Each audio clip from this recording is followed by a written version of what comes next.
Now in this question they have given the molecule of binephthol, BNP, and we have to observe the molecule and tell about whether it is optically active or not.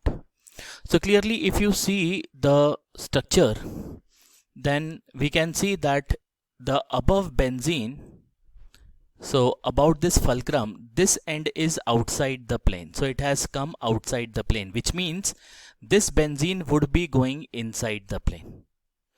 Right, for the bottom one, we can see that this benzene is coming outside the plane, which means this benzene would be inside the plane.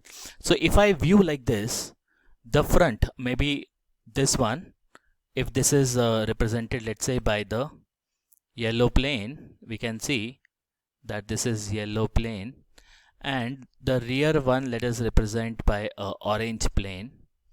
And if we were to see from here, so we could see that the yellow plane would be right like this if this is our mean position.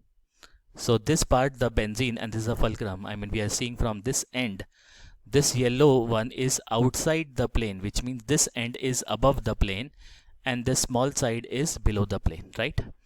What happens for the rear one, for the orange one, we can see that this part is above the plane and the remaining part is below the plane. So they are not exactly in one plane, right? So which means this will not be the plane of symmetry.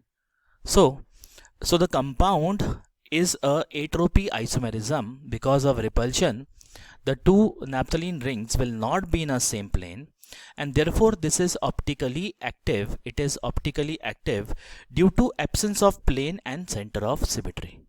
Hence for this question, answer would be